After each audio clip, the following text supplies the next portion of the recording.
તો આજે આપણે આવી ગયા છીએ એક પ્રાચીન મંદિરે, જે વર્ષો જૂનું મંદિર છે, જે એકસાથે 5 શિવલિંગના દર્શન થાય છે અહીંયા, જે દરિયાની વચ્ચોવચ 3 કિલોમીટર સુધી ચાલીને જવાનું છે ને દરિયાની વચ્ચોવચ આવેલું છે આ મંદિર.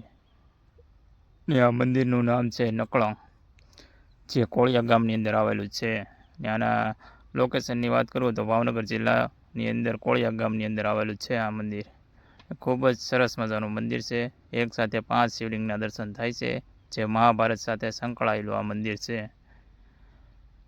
તો વિડીયોની અંદર પહેલી વાર આવ્યો હોય તો લાઇક, શેર અને સબસ્ક્રાઈબ કરી દેજો. હું આના ઇતિહાસ અને કઈ જગ્યાએ આવેલું છે એ આપણે જાણીશું. તો તમે લોકો જોઈ શકો છો અત્યારે 5 શિવલિંગના દર્શન કરી રહ્યા છીએ આપણે. તો 5 જ્યોતિર્લિંગના દર્શન. ને અત્યારે પુષ્કળ પબ્લિક આવેલું છે. યુપી, બિહારથી આ બધું પબ્લિક આવેલું છે અત્યારે. તો આજે આપણે નીકળી જાય છીએ ભાવનગર જિલ્લાની અંદર આવેલું કોળિયાક ગામની અંદર. તો આપણે જવાનું છે કોળિયાક, કે ત્યાં 5 શિવલિંગના દર્શન થાય છે એકસાથે. એ પણ મહાભારત સાથે સંકળાયેલું મંદિર છે. પ્રાચીન મંદિર આવેલું છે, ઘણા વર્ષો પહેલાંનું મંદિર છે, મહાભારત કાળનું. તો આપણે જવાનું છે નકળંગ. તો બધા વિડીયોની અંદર કન્ટિન્યુ બન્યા રહેજો બધા. એના ઇતિહાસ અને વિગતવાર માહિતી તમને લોકોને હું આપીશ. તો ફાઇનલી આપણે પહોંચી ગયા અત્યારે નકળંગ ધામ.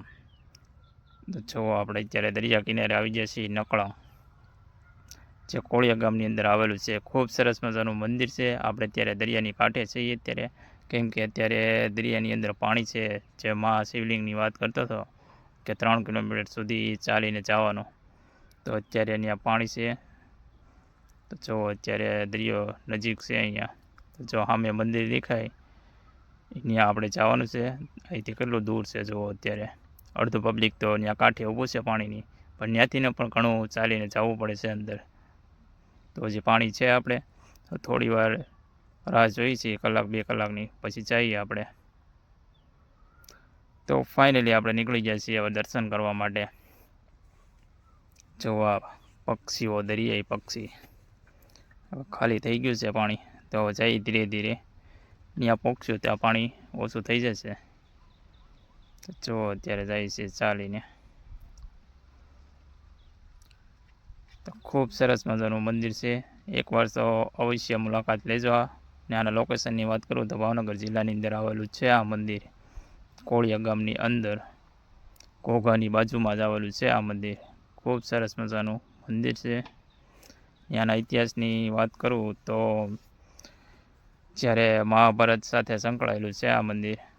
જ્યારે પાંડવો યુદ્ધમાં વિજય થઈને તેના પાપનો નાશ કરવા માટે શ્રી કૃષ્ણ ભગવાન પાસે ગયા, અને કૃષ્ણ ભગવાને તેને માર્ગ બતાવ્યો કે તમને હું એક કાળી ધજા અને એક ગાય આપો.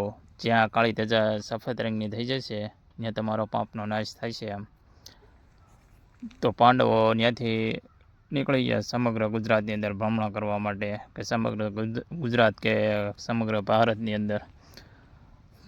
તો આ બાજુ ભાવનગર જિલ્લાની અંદર આવતા કોળિયા ગામની અંદર મિત્રો આવ્યા એ લોકો પાંડવો, ને સફેદ રંગની ધજા થઈ ગઈ. તો ત્યાં આવો કંઈક એનો ઇતિહાસ છે કે એનો પાપનો નાશ અહીંયા થઈ ગયો.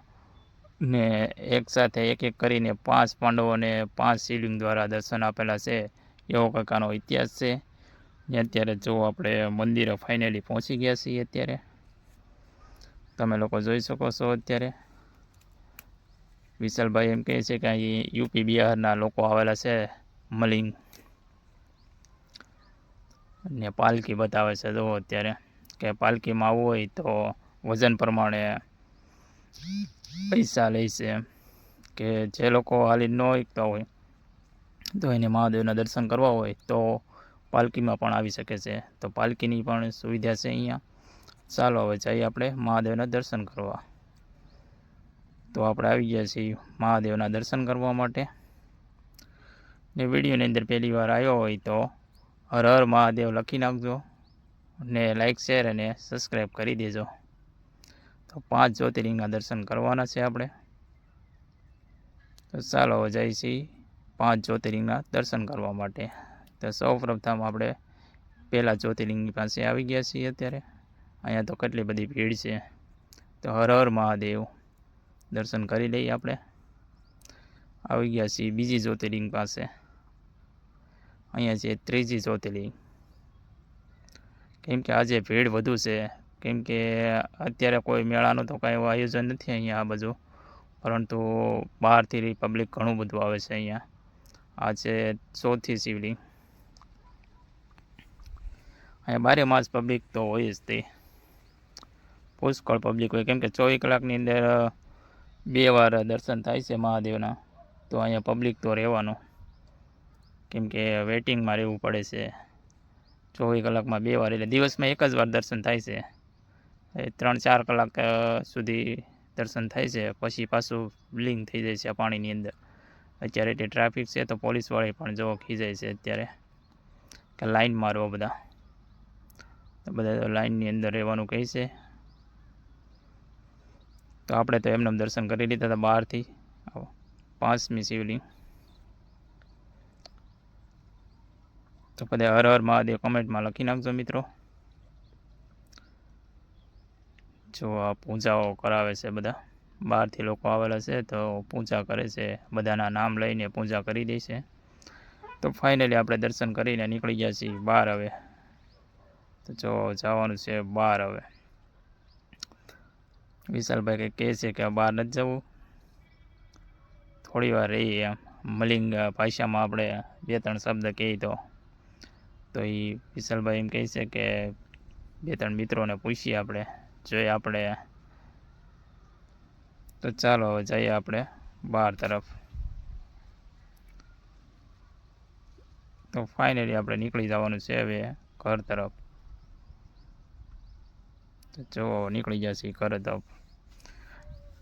ચાલો મળીએ પાછા નવા બ્લોગની અંદર.